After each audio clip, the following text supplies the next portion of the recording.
dummaatiif labsuudhaaf maqaa kee yaa haadha Waaqayyo durbee Maariyaamee siin galateeffadha qooqa koo gingeeni dhufeera mana kee dhaabbeera fuula kee dhaloota hundumaatiif labsuudhaaf maqaa kee yaa haadha Waaqayyo durbee Maariyaamee siin galateeffadha qooqa koo gingeeni.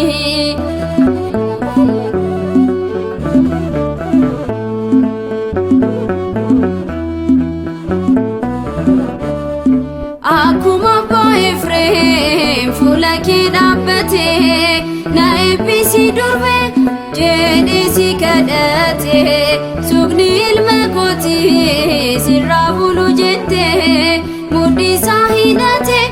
si galateeffatee dhufeera mana kee dhaabbeera fuula kee dhaloota hundumaatiif labsuudhaaf maqaa kee yaa haadha Waaqayyo durbee Maariyaamee siin galateeffadha qooqa koo gingeeni.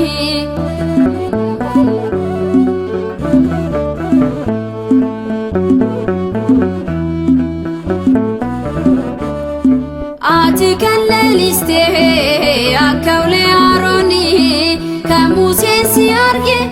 osoon gubateeyini mannaa Eeliyaasidha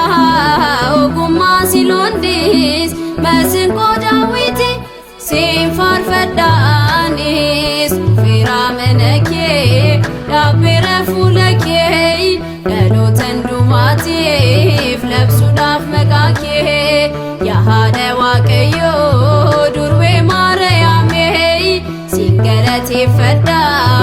qooqa koo gingeeni.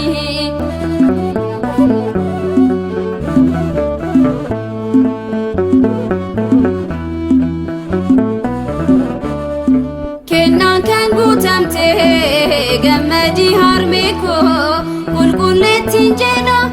anis dabaree koo akka abbaa Hiriyaaqoos galataan si faarse anis sin faarfadha giiftii gooftaa deesse dhufeera mana kee dhaabbeera fuula kee dhaloota hundumaatiif labsuudhaaf maqaa kee yaa haadha Waaqayyo durbee Maariyaamee siin galateeffadha qooqa koo gingeeni.